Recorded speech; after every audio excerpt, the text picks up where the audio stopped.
Is this the year of Alibaba, Tencent, JD.com, all the Chinese equities of 2023 to take off? We have good news out of China. A lot of stocks are up 6, 5, 7% today. Super excited. Is this Charlie Munger's new reign for 2023? Because everyone has been dunking on Charlie Munger because of this Alibaba purchase, his new Tencent purchase. Guys, I'm excited for 2023. In my opinion, we're going to get into what's happening out of China. All of our equity holdings are going up in China as everything in the US and Canada are pretty much going down. So let's get into this video and let's talk about it, guys. Before we do, like this video and subscribe to my channel. I'm always providing you guys with so much new content, man. So click that like button, click that subscribe button right now. Alibaba was up 8% in Hong Kong. Tencent was up 4% in Hong Kong. JD.com was up 7% in Hong Kong. Guys, I'm going to be honest. We have been suffering for like 2+ years in BABA. I think 2023 is going to give us more hope for holding onto the shares of BABA, because if you really believe that the intrinsic value of BABA will shine into the price of Alibaba, we don't know for sure how long that's going to take. It might take 2 years, 3, 4, 5 years, 6, 7, who knows?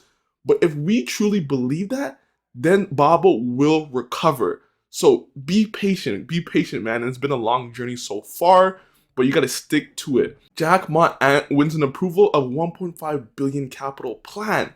So Ant Financial is finally showing some signs of life.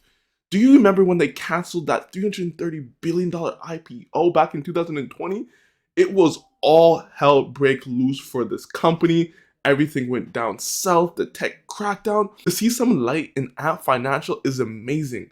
If we expect the IPO maybe this year, maybe next year, holy, BABA will just cruise to 150, 140 easily. BABA still owns 33% of Ant Financial, so them being able to get this capital raise is super important, just for the psyche of where the government stands with Alibaba and with Ant Financial. When we see positive signs, that just shows you how they're okay with Ant Financial going this direction that they're going, turning into a more of a bank, more of a financial holding company. So this is a huge, huge success, just from the fact that the regulatory environment is changing, and that's what we need. This also backs the good news out of Tencent. Tencent wins its first major game approval as crackdowns ease. So you can just see the whole development of the regime of Xi Jinping just coming full circle. They're looking at the environment in China, wanting 5, 6% growth in the economy, GDP. If they want to achieve that, they have to allow their biggest companies to grow again. Tencent, JD.com, Alibaba, all of these companies are important to the success of China. Their GDP kind of relies on these tech companies to expand, the cloud market to grow. So this is super important, and we can kind of see this as people from the government are trying to help the economy. They're trying to ease everything going on, especially in the real estate market. They're trying to do some capital financing in that sector just to ease everything going on. Plus, we have the lockdowns coming off. We see recovery in the e-commerce space. We see recovery in flights. People are flying out more. People are traveling more. People are getting out in the street in China. Like, that's all we need to see kind of a Alibaba huge rebound. And I believe that's going to happen in 2023. China's foreign minister is deeply impressed with Americans and he heaps praise on them. This is all good news because he's trying to get the ties between China and US back on good terms.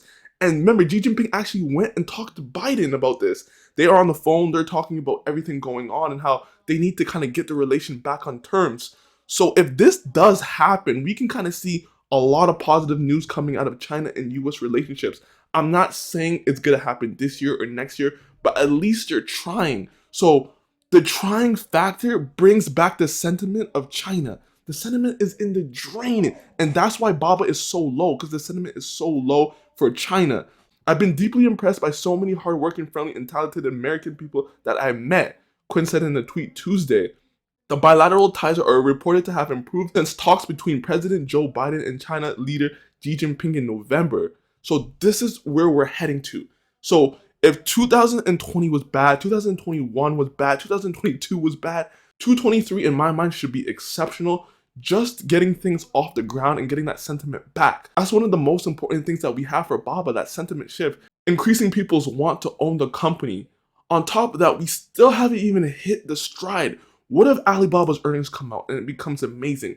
We might not see that next quarter, but in the next 2 quarters, as people got out more and people are free to go and do whatever they want since the whole regulation is gone. Plus, with the audit news that comes out saying everything is okay with China companies, holy, that is gonna smoke the market. Baba, 150, 160 easily. So, guys, I have high hopes for Baba this year. Tencent, JD.com, Nio, any Chinese equities you hold, if they're undervalued, the price will come back, guys. So like this video, subscribe to my channel now.